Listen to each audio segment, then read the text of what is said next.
Hey, SEGways! Today I'm going to reopen this can of worms. I'm going to watch when Paranormal Nightmare revisit one of their most controversial and difficult to watch videos, Cheryl. Over a year ago now, I reacted to the first time when Paranormal Nightmare visited Cheryl and attempted to help her by expelling the demon that she and the Foreman brothers seemed to believe was infesting her mind and home. I'll try and summarize the original video as quick as I can, but there is no way to do this without first giving you all a warning that this will be a difficult listen. It wasn't easy to watch or make the video either, believe me. The Foreman brothers went to visit Cheryl, who believes a demon has infested her soul and home. When we hear Cheryl talk about this, she sounds about as genuinely scared a person as you could possibly hear. But there are very real reasons why she sounds so fearful. As this video continues, it sounds more and more like Cheryl has some very serious mental health concerns and a possible substance issue. She was also in a horrific abusive relationship. When the Foreman brothers first arrived to help her, they said that they could not continue with the investigation, but they do not give their reasons why. They just say they have concerns for their own safety. I have now learned that through a Paranormal Nightmare live stream, the reason they had to leave Cheryl was because her partner was threatening them. Fast forward some time later, and now Cheryl is calling the Foreman brothers to come back to her home. The abusive partner is now a fugitive from the law for the crime of killing Cheryl's son. This was Cheryl's second child who died. So yeah, this gets about as dark as it can possibly get. Paranormal Nightmare decide to come back to help Cheryl now that the murdering piece of shit is on the run. But the police at the time had not actually caught him. The way Paranormal Nightmare decided to help Cheryl, in my opinion, just fed into her delusion more and more, potentially doing some pretty serious psychological damage to someone who needs very real, very serious help. As far as I'm aware, none of the Foreman brothers have any kind of psychiatric training, and I would be very interested to know if they have any idea how to deal with someone with mental health issues, considering in just about every single one of their investigations where they go help people in their own home, the vast majority of the time it's a malevolent spirit or a demon or something supernatural, but we'll talk all about that a bit later. During the investigation at Cheryl's house, we see the place is crawling with bugs, which believers in the paranormal may well see as a sign of demonic infestation in Cheryl's home, but I see it as someone who is unable to clean their own home and make it livable. The Foreman brothers also left Cheryl alone in her house with the Spirit Talker app, leading her to believe that she is in full, direct communication with this demon, when the reality of these apps is that it is just a random word bank. And of course, we have no idea what could have come out of that app. If that app would have said something really damaging and scared Cheryl, God knows what the consequences of that would have been. It felt like there was not enough duty of care towards Cheryl's mental health by the Foreman brothers. But there was plenty of content for Paranormal Nightmare to get out of this. The biggest criticism I have with this video is that as soon as the Foreman brothers learnt of Cheryl's son dying, and it was very recently that her son died from when they made the second half of the video, why do they put the cameras on her? If you are there to help Cheryl, then surely you can do it without switching the cameras on and poking it in her face for a profit. When someone struggling as much as Cheryl clearly was, surely common decency would kick in to let you know that you should not be filming someone this vulnerable so soon after suffering such an unbelievable tragedy. And Paranormal Nightmare are about to do it again in this video I'm reacting to today. To say the original video was an uncomfortable watch would be a huge understatement. When I did my video reacting to it, I was still pretty new to making YouTube videos in general, and I had never attempted anything like this. Before it, I primarily did really just comedy reaction debunking videos. But the Cheryl case was so harrowing that I could not find any humor in it whatsoever. And at the time when I told people that I wanted to react to this video, they told me to not do it, that it was too out of left field and too irregular from my regular content. But like an idiot, I didn't listen. A lot of people did agree with me in this video, but I got a lot of criticism at the time as well to dare question the Foreman brothers' integrity or motives. The video is well over a year old now, and back then, the Foreman brothers were thought of as saints in the paranormal field, including the debunking community. They pretty much were seen as the gold standard of paranormal investigating, and many people seem to believe that they were there to help those who contacted them. So when I criticized them back then, I got my fair share of backlash. Since I was so new to YouTube and outside my comfort zone making this video, I was probably more respectful to Paranormal Nightmare than I really should have been. Certainly more respectful than I am going to be today. Since my video, Mythos has had a huge debunk on the Foreman brothers, and Boo Productions not only got them on a huge debunk faking their paranormal evidence, which I encourage everyone to go watch by the way, but also in a different video, he heavily questions their approach and morals when they do their home family investigations, since Boo Productions also does paranormal residential cases, and they can see firsthand how much the Foreman brothers can hurt those vulnerable people. And then of course we got Beardo's most recent video, where he goes real hard and exposes the Foreman brothers for some of the shady tactics they do, under the disguise of helping vulnerable people, when really they're in it just for a profit. In today's video, I'm going to be reacting to the opening 12 minutes of when Paranormal Nightmare go back to check in on Cheryl. Paranormal Nightmare's full video here though is still over an hour long, because they took this opportunity to re-upload the whole original video onto this one, and I'm sure this has nothing to do with them making more ad money off this. Please go check out Paranormal Nightmare's full video so you don't think I'm taking anything here out of context. It's a difficult video to watch, but very eye-opening on the measures ghost hunters will go to in order to make content.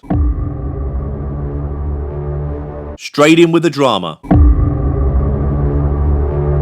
I know channels need to make their content entertaining, but this should be treated more seriously than using cheesy sound effects like this.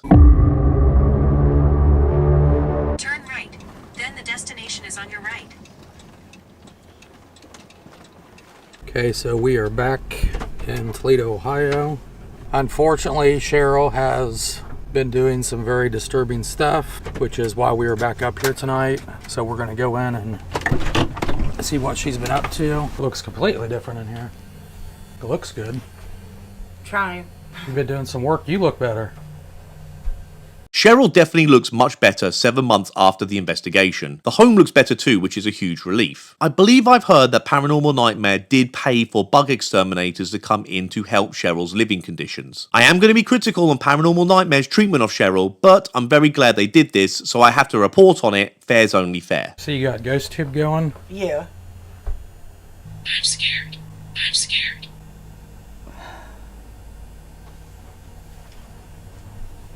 It's been talking non-stop today. Someone in Cheryl's life needs to explain to her that these apps are nonsense. You can't live your life in fear over what they say, but unfortunately the Foreman brothers are certainly not going to be the ones to do this. Things were good for a little while, and then things started happening again. They are going to keep happening because Cheryl needs real help. All Paranormal Nightmare are doing here is offering a soggy bandage over a gaping wound. Feeding into Cheryl's delusion in order to play along and make her feel better might be okay for the short term, but she's always going to arrive back to this same spot she's in right now without very serious long-term solutions. This whisper was like a growl, like it was mad. About the time that I started talking to it again is when it got scratched. I said, I gotta find out who it is, I can't deal with it. So I started using GhostTube again, and I started asking questions. And the first word that came out was, "You're gonna die." It's easy to forget that anyone has access to these apps, and some really do believe that whatever comes out of them is a demon or a sinister entity. And we have no idea how this might affect the mental state of these vulnerable people. I just wish they came with a very clear disclaimer as soon as you turn the apps on that these are not meant to be taken seriously and meant to be thought of as entertainment. Or at very least, don't program it in to say things like "you're going to die." And that freaked me out. Last night I was sitting here. I heard 3 specific knocks on the wall. Take back your house.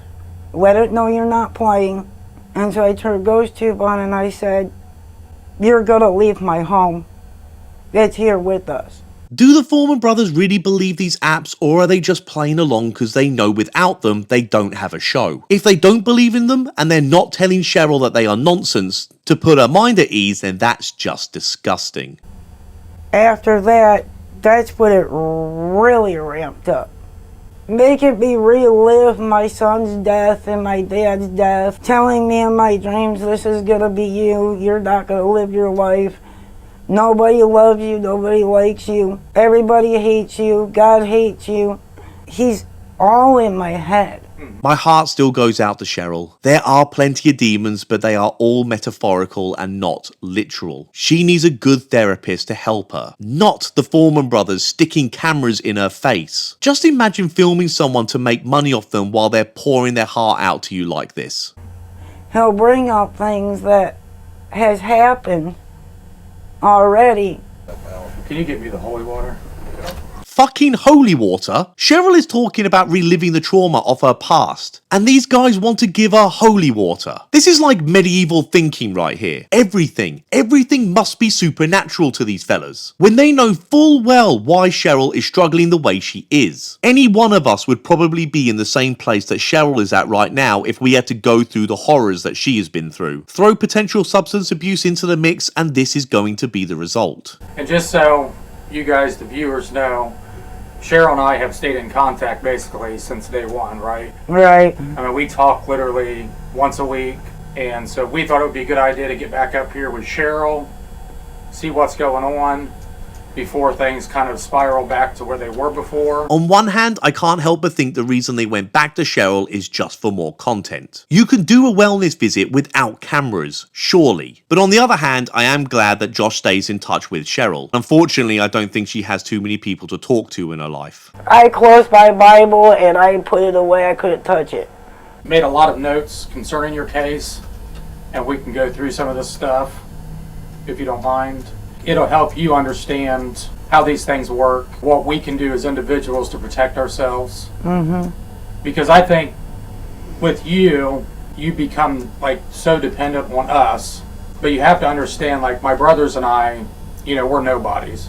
We're just three guys from Ohio trying to help families understand what they're going through. And we make a shitload of money out of doing it. So I want to get you to the point to where you don't rely on us, because there's only one person who can truly save you. We have the knowledge of doing the investigations, we have the knowledge of understanding specific hauntings, how these demonic things work, and we can share that knowledge with you and our experiences with you. Information on phantoms and made up bullshit isn't gonna help her here, fella. A lot of people believe that demons, demonic entities, are some devil-like figure crawling around on your ceilings and stuff.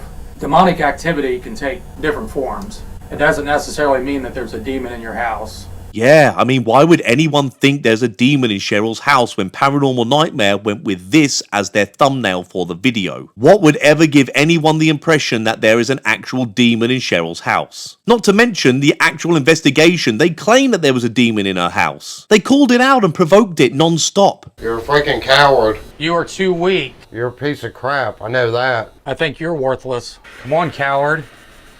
Let's do this. Because, doing that is more entertaining. 4 specific ways that a demon enters somebody's life. So like when I get off the phone with somebody, I can pretty much tell what situation my brothers and I are going into. That tells us how to conduct the investigation, what we could be getting into, what dangers we may face. Infestation's the first thing, okay? And I'll read some of this for you. What I'm watching right here is only 12 minutes long, and the rest of the Paranormal Nightmare video is just a re-upload from the original video, even though that original content is still there on their channel. The fellas just use this opportunity to make more money. This could have easily just been a 12-minute video, but even though this is just 12 minutes, I'm getting really frustrated with all this demon talk. Get Cheryl to a mental health expert. Infestation is what let the entity in, what triggered the haunting to take place, patterns and behaviors. This can be addiction, poor health, not taking care of yourself mentally. So when you have all this negative stuff going on around you, because like I said, demons are not just some creature crawling around your house. Demons can affect us in many ways throughout our life. And that's what the infestation is letting yourself go mentally, physically, hiding yourself away from other people. This is all just mumbo jumbo for how someone suffers from depression. If Josh meant demon as a metaphor for depression and says this outright to Cheryl, I'd applaud him. But he's not. He says the word demon in a very literal sense. It's like they're living 400 years in the past with this nonsense. I'm skipping the rest of Josh reading this rubbish. And all this is made to push you further away from Christ. So this will try to fracture your faith and spirit as a person, where you just felt like your world was falling apart. That pushes you further away from God. What I'm about to say next will for sure piss some people off, but I'm gonna say it anyway, because you know, that's what I do. Show me an atheist who has ever been possessed by a demon. Hey, believe what you want. I am an atheist, but I'm not the type to preach about it. You do you, as long as it makes you happy, and if it helps you be a decent person, then have at it. But this is a side to religion where it can convince some mentally ill people to believe in things that are outright damaging to their mental health. And it is concerning to say the very least. So I think it's important for you, and I think it's important for people out there that may be dealing with this stuff, to understand how this stuff works. We try to intervene and get answers and get people help before it gets to this point. And that's why I thought it was so important to get back up here with you, because I remember the person I met that first day. And I can tell you that person is not the person sitting in front of me. I'll give Paranormal Nightmare this. Cheryl does look better now than when she did in the first video. How much longer that will last, who knows. But also, they didn't go through with a second investigation, which I definitely think was the right call. I mean, they shouldn't have gone through with the first investigation in the first fucking place. They just need to give her the help she clearly needs. But you know, they are still filming her right now. You get to where you lose somebody close to you, and I think that's why you have such a hard time with trust, is you're afraid letting people in because you're afraid to lose them. Its main goal is to push you further away from God. A demon doesn't care about you. A demon doesn't care about me. They care about getting revenge on God and pulling his people away from him. No, Josh. The reason Cheryl is going through this, and understandably so, is because the horrible hand she's been dealt in life. The only way Cheryl is going to be able to heal from this is if she addresses the deep trauma she's gone through. Saying dumb shit like, the demon doesn't care about you, he's trying to get at God through using Cheryl, is just utter bollocks. We have the knowledge to help you understand what you're going through. No, you fucking don't. We want to help empower families to take their life back, take their home back. Your demon is not having the faith that Christ will protect you and save you. Is Josh now spinning this around that Cheryl's at fault here for her lack of faith in God? Our whole journey has been about you guys sharing your stories, getting you help, the best help that we can. Saying no activity since this intervention means very little, since you already had to come back from the last time you guys expelled the demon. I'm ending the video here because next up they go straight into the re-upload of the original video. I said in my last video that I would donate any ad revenue I got from my little video of Cheryl to her. It wouldn't be a lot of money, certainly not next to what Paranormal Nightmare made from Cheryl, but I would happily donate it all the same. Paranormal Nightmare did respond to my video in the comments, but they did not take me up on this offer. In my first video, I explained that this is a very complicated subject matter, and the same goes for what we just watched right here. Are Paranormal Nightmare out and out villains? There are certainly some things that they did for Cheryl that I applaud, but putting a camera in her face just after her son was murdered to make a video and content out of her suffering, to make a profit out of it, is inexcusable in my opinion. I cannot see any good reason to go ahead and do what they did there. If they were really serious about helping Cheryl, do it without the cameras on. If you really are doing God's work here, why do you have to do it with the cameras on? I really cannot see how you can twist this around to be seen as appropriate in any way, shape or form. Lastly, I just want to say that I hope Cheryl is in a much better place today. Please share your thoughts about this video in the comments. Ta very much. Cheerio.